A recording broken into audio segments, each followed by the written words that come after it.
चलिए बहुत जल्द कड़ाका पहाड़ियां दा भी निकल जासी। ये भारतीय जनता पार्टी जम्मू कश्मीर में कुछ नहीं कर रही, सिर्फ दूसरी जो पार्टियां हैं उनके नेताओं में सेंध लगाने की कोशिश कर रही है और अपने साथ। अब दूसरी पार्टियों के नेता अपने घर को नहीं संभाल पा रहे तो उसमें मेरा क्या कसूर है? वो ये कह रहे हैं कि डराया जा रहा है भारतीय जनता पार्टी की तरफ से उनको। कोई ये हिंदुस्तान है, यहाँ कानून का राज है, यहाँ हर एक की सुनी जाती है। ये वो कह रहे हैं कि भारतीय जनता पार्टी के नेता अगर रैली करें या कुछ भी करें उनके लिए खुली छूट होती है और हमारे ऊपर पाबंदियां लगा दी जाती, हमें बाहर नहीं जाने दिया जाता। जब उनकी रैलियों में लोग जाते ही नहीं है एनसी कांग्रेस पीडीपी में, तो उसमें मैं क्या कर सकता हूँ? मैं तो अपने लोगों को नहीं भेज सकता वहाँ। जम्मू कश्मीर की बात करें तो जम्मू कश्मीर में डेलीविजर्स पिछले काफ़ी लंबे समय से प्रदर्शन कर रहे थे। इस दौरान कई सरकारें आई और कई सरकारें गई, लेकिन डेलीविजर्स के मामले को हल नहीं किया गया। कुछ दिन पहले की बात करें तो जेकेयूटी एडमिनिस्ट्रेशन की तरफ से एक बेहतरीन फैसला लिया गया और ये कहा गया कि पीडीडी डेलीविजर्स जिनकी संख्या 12,000 है उन्हें पक्का किया जाएगा। अब रास्ता बिल्कुल साफ हो चुका है और अब जम्मू कश्मीर के डेलीविजर्स के लिए अच्छी खबर जो है वो आना शुरू हो चुकी है। और क्या आने वाले समय में कुछ और अच्छी खबरें जो हैं वो जम्मू कश्मीर के युवाओं के लिए या डेलीविजर्स के लिए निकल कर सामने आ सकती हैं, इस सब पर हम चर्चा करेंगे। और चर्चा करने के लिए इस वक्त मेरे साथ भारतीय जनता पार्टी जम्मू कश्मीर के चीफ रविंद्र रैना जो हैं वो मौजूद हैं। रैना साहब, किस तरह से देखते हैं? सबसे पहले तो स्वागत करूंगा आपका। धन्यवाद। एक लंबे समय से डेलीविजर प्रदर्शन कर रहे थे, कई बार आप उनके बीच भी गए, उनको दिलासा देने, उन्हें आश्वासन भी दिए गए कि आपको पक्का तो कर दिया जाएगा। अब जब 12,000 डेलीविजर्स की बात करें तो उन्हें कम से कम पक्का करने की बात कही गई है और एक आशा की किरण जो है वो डेलीविजर में आई है। सबसे पहले पीडीडी के जो 12,000 डेलीविजर्स को पक्का करने का फैसला लिया जा रहा है, इसको आप किस तरह से देखते हैं? भारतीय जनता पार्टी ने जो डेलीवेजर्स हैं अलग अलग डिपार्टमेंटों के अंदर जम्मू कश्मीर में काम कर रहे हैं, चाहे वो बिजली हो, पीएचई डिपार्टमेंट हो, रूरल डेवलपमेंट हो, एजुकेशन हो, एनवाईसीज हो, होम गार्ड्स हो, हम सब के हितों के लिए हमने लंबा संघर्ष लड़ा है। आज अगर सभी डेली वेजर्स की बायोमेट्रिक अटेंडेंस होती है और 6750 रुपया ऑनरेरियम है, बीजेपी की वजह से है। बीजेपी ने इसके लिए लड़ाई लड़ी है। हालांकि ये मेरा ये मानना है कि सेंट्रल वेजेस एक्ट लगाकर ये एट पार होना चाहिए, लेकिन ऑनलाइन रजिस्ट्रेशन और बायोमेट्रिक अटेंडेंस ये दो बहुत महत्वपूर्ण फैसले थे।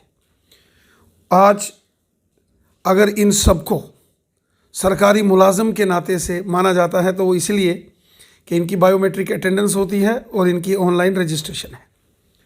रही बात रेगुलराइजेशन की, तो हम इस बात के पक्षधर हैं कि अलग अलग डिपार्टमेंटों के अंदर जितने भी डेली वेजर्स हैं, ये सभी डिपार्टमेंटों में जिनमें ये काम करते हैं उन डिपार्टमेंट की ये रीढ़ की हड्डी है। ये बातें सारे कहते हैं, इनके बिना ये डिपार्टमेंट जब एक दिन की ये स्ट्राइक पर चले जाते हैं तो पूरा डिपार्टमेंट डिफंक्ट हो जाता है, पैरालाइज हो जाती है सारी फंक्शनिंग डिपार्टमेंट की। हमने बार बार ये मुद्दे उठाए। सबसे बड़ा निर्णय 12,000 बिजली विभाग के डेली वेजर्स के संदर्भ में हुआ है। गवर्नर साहब एलजी साहब ने उस फाइल का अप्रूवल दे दिया है और बहुत जल्द उसका अध्यादेश निकल के 12,000 बिजली डिपार्टमेंट के डेली वेजर्स पक्के हो जाएंगे। ये ऐतिहासिक निर्णय हो। रविंद्र रैना जी, कुछ दिन पहले हमने पीएचई के जो डेली वेजर्स हैं, अब जो पीएचई की ही मैं बात करता हूँ, सवाल सुन लीजिए। उनसे हमने बातचीत की, उन्होंने हमें ये कहा कि रविंद्र रैना हमें लेकर एलजी मनोज सिन्हा साहब के पास गए थे और एलजी मनोज सिन्हा के साथ हमारी उन्होंने मुलाकात भी करवाई और उसके बाद रविंद्र रैना तो कहीं ना कहीं हमारा साथ देने की कोशिश कर रहे हैं, लेकिन कुछ नेता ऐसे हैं जो इस चीज़ को डिले करवा रहे हैं। क्या आप ये मानकर चला जाए कि आप एलजी मनोज सिन्हा से मिले थे तो आने वाले समय में पीएचई डेलीविजर्स के लिए जल्द कोई अच्छी खबर आ सकती है? जब honourable lieutenant governor Shri Manoj Sinha साहब से मैं मिलने के लिए गया तो मैं अपने इन सभी साथियों को साथ लेके गया था। श्रीमान रवि हंस जी और उनके सभी 5-6 और साथी थे जो अलग अलग डिपार्टमेंटों के डेली वेजर्स की एसोसिएशंस के इस सारे मामलों को वो देखते हैं। तो ऑनरेबल लेफ्टिनेंट गवर्नर साहब के वहाँ बैठ के बहुत सारी विषयों की चर्चा हमने की थी और उसी संदर्भ में ये बड़ा निर्णय एक 12,000 डेली वेजर्स का बिजली डिपार्टमेंट का हुआ है। और अब मुझे लगता है कि फेज़ मैनर में ही सही बाकी डेली वेजर्स के विषय में भी हमको निर्णय लेना है और ये निर्णय लेना बहुत ज़रूरी है, क्योंकि ये जो जितने भी ये साथी सहयोगी हैं जो अलग अलग डिपार्टमेंटों के अंदर काम करते हैं, ये एक दिन के लिए भी अगर स्ट्राइक पर चले जाते हैं तो पूरा डिपार्टमेंट का काम डिफंक्ट हो जाता है, पैरालिसिस हो जाता है डिपार्टमेंट को। तो इसलिए इनकी इम्पोर्टेंस है, इनका महत्व है, यकीनन इनकी भी मांगों को पूरा किया जाए। जब भी कोई प्रदर्शन होता था आप चले जाते थे, आप वहां आश्वासन दे के आ जाते थे कि चिंता मत करें, कुछ देर के बाद काम ठीक हो जाएगा। लेकिन इस बीच आपका नाम लिए बिना आप पर पॉलिटिकल हमले भी हुए, वो आपकी ही पार्टी के नेता भी थे, लेकिन अब आपको संतुष्टि है कि कहीं ना कहीं जो वादा आप उनके साथ पूरा करके आए थे तो वो काम हुआ है अभी? देखिए, अभी तो सिर्फ 12,000 जो बिजली डिपार्टमेंट के साथी हैं, मैं उनको मुबारकबाद देता हूं। जो 12,000, अभी तो कम से कम 50,000 पीछे हैं। उनको क्या देंगे? इनको तो मुबारकबाद दे रहे हैं। उनको भी मैं उनके लिए संघर्ष कर रहा हूँ, बार बार पब्लिक डोमेन में बोलता हूँ, लेफ्टिनेंट गवर्नर साहब के सामने बात रखता हूँ। थोड़े दिनों के बाद केंद्रीय गृह मंत्री अमित शाह साहब से मिलने वाला हूँ, वहाँ बात रखूँगा। डेंटल डॉक्टर्स की बात करें तो वो भी परेशान है। वो ये कह रहे हैं कि हमारे लिए पिछले 13 या 14 साल से अभी तक पोस्टें ही निकाली गई। उनको क्या कहेंगे? वो अभी भी प्रदर्शन कर रहे हैं। वो भी मेरे पास आए थे, वो भी पोस्टें क्रिएट करने की ज़रूरत है। पिछले काफ़ी समय से जम्मू कश्मीर में 15-20 वर्षों के अंदर जो अलग अलग विभागों में, अलग अलग डिपार्टमेंटों के अंदर कुछ कार्य हुए हैं, वो पुरानी सरकारों ने बहुत संजीदगी के साथ नहीं किए। वो सिर्फ एक वोट बैंक का एक 250 और 500 रुपये के ऊपर ये डेली वेजर्स और सीपी वर्कर लगाते थे, कच्चे मुलाजम पीएचई में और बिजली में। कितनी तनख्वाह? 250 और 500 रुपये महीना, और वो भी साल में 2 बार का, एक दिन ईद के दिन, दूसरा दिवाली के दिन। आज ये जो 6750 रुपया ऑनरेरियम है और बायोमेट्रिक अटेंडेंस है और ऑनलाइन रजिस्ट्रेशन हुई है, ये सब भारतीय जनता पार्टी ने की है।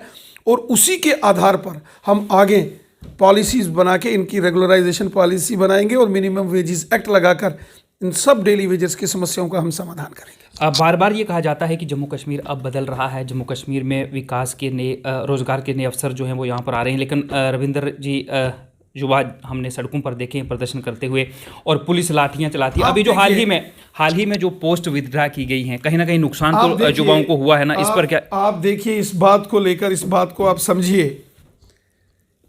एक बहुत बड़ा फैसला मोदी साहब ने किया। 35,000 वीडीसी के, विलेज डिफेंस कमेटीज के मेंबर का जो बरसों लंबित मामला था, पिछले 30, 35, 40 वर्षों से, उसका समाधान किया गया। 12,000 के करीब बिजली विभाग के कर्मचारियों को स्थायी करने की प्रक्रिया शुरू की गई। जेके बैंक्स में रिक्रूटमेंट शुरू की गई। और इसी तरह क्लास 4th के जो एम्प्लॉयज़ जिनकी यहाँ रिक्रूटमेंट हुई और उनको बहुत ईमानदारी से वो रिक्रूटमेंट की गई, वो अभी 5,000 ही ज्वाइन कर पाए हैं, 3,000 वो भी बाकी भी ज्वाइन करेंगे, सब करेंगे। इसी प्रकार आप देखें, आर्मी, पैरामिलिट्री फोर्सेस, पुलिस, इन सब की भर्तियां हुई। हमारी कोशिश है कि रोज़गार के नए आयाम खुलें। इंडस्ट्रियल बहुत बड़ा मेगा पैकेज, ताकि नए एंटरप्रेन्योर्स जम्मू कश्मीर में डेवलप हों। डेवलपमेंट के काम, AIIMS, medical colleges, ring roads, गांव में सड़कें, स्कूल, हॉस्पिटल, बिजली, पानी, रूरल डेवलपमेंट में पैसा ही पैसा, ताकि डेवलपमेंट हो। तो ये सब मोदी साहब ने लोगों की भलाई के लिए काम किया। लोगों के खातों में, किसानों के खातों में 6-6 हज़ार, 5-5 लाख के आयुष्मान भारत के हेल्थ कार्ड, गोल्डन कार्ड, हज़ार रुपया गरीब लोगों को पेंशन योजनाएं, कोरोना काल में मुफ्त वैक्सीनेशन और फ्री राशन, गांव में जो गरीब लोगों के मकान, टॉयलेट, बाथरूम, ये सब मोदी साहब ने बनाए हैं, बीजेपी ने बनाए हैं। हमारा मिशन है लोगों का भला करना, सबका साथ, सबका विकास। आपके पुराने साथी जो अभी विपक्ष में है, वही आरोप लगा रहे हैं कि भारतीय जनता पार्टी जम्मू कश्मीर में कुछ नहीं कर रही, सिर्फ दूसरी जो पार्टियां हैं उनके नेताओं में सेंध लगाने की कोशिश कर रही है और तमाम पार्टियों के नेताओं को अपने जोड़ रही है अपने साथ। अब दूसरी पार्टियों के नेता अपने घर को नहीं संभाल पा रहे तो उसमें मेरा क्या कसूर है?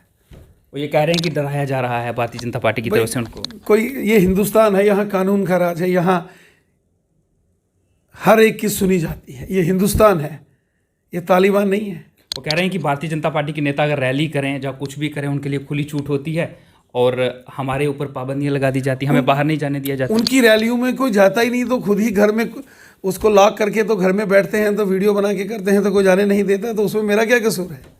जब उनकी रैलियों में लोग जाते ही नहीं हैं एनसी कांग्रेस पीडीपी में, तो उसमें मैं क्या कर सकता हूँ? मैं तो अपने लोगों को नहीं भेज सकता वहाँ कि वो उनकी रैलियों में जाके वो उनकी रैलियाँ सुने।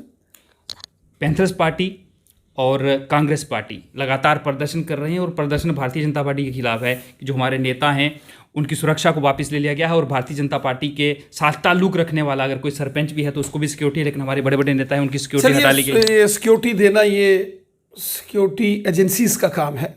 जम्मू कश्मीर पुलिस, सीआईडी विभाग, सिक्योरिटी विंग का काम है, ये भारतीय जनता पार्टी का काम नहीं है। जब से आप राजौरी पुंछ गए थे, आप वहाँ पर जो पहाड़ी कबीले के लोग हैं, आप उड़ी भी गए थे, याद होगा आपको, कुपवाड़ा आप गए, जोर शोरों से आपने वहाँ पर रैलियाँ की, और पहाड़ी तबके के जो लोग थे उनको आप ये आश्वासन देकर आए कि जल्द आपको एसटी स्टेटस जो है वो मिलेगा। रविंद्र रैना के ये कहने के बाद वो लोग जो हैं अभी तक इंतज़ार कर रहे हैं, और वो आगे लोगों को आश्वासन दे रहे हैं, जो आपके दूसरे नेता हैं आगे, कि जल्द मिलने वाला है। कब तक मिल जाएगा? चलिए, बहुत जल्द कड़ाका पहाड़ियाँ दावे निकल जासी, ये आपने वहाँ भी बोला था, लेकिन कितनी जल्द? हाँ, बहुत जल्द कड़ाका निकल सी।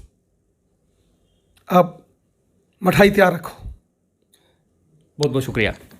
ये थे हमारे साथ रविंद्र रैना। अभी भी आश्वासन जो है ये लगातार दे रहे हैं, और जब भी कोई धरना प्रदर्शन होता था तो ये वहाँ पर जाकर आश्वासन टेलीविजर्स को देते थे। जो लोग प्रदर्शन कर रहे थे उन्हें आश्वासन देते कि जल्द आपके लिए अच्छी खबर आएगी, और यहीं पर बैठकर इस तरह के दावे रविंद्र रैना ने पहले भी किए थे। और आज हमारा ये फ़र्ज़ था कि एक बार फिर इनके पास पहुँचें और इनसे बातचीत जो है वो करें। और अभी इन्हें उम्मीद है कि जो एलजी साहब से ये मीटिंग करके आए हैं, जल्द आने वाले दिनों में जम्मू कश्मीर के युवाओं को अच्छी खबर मिल सकती है। और पहाड़ी कबीले के जो लोग हैं, जो लगातार हमसे ये पूछते हैं कि आखिर रविंद्र रैना से पूछें कि कब एसटी का दर्जा हमें मिलेगा, और ये कह रहे हैं कि जल्द मिल जाएगा।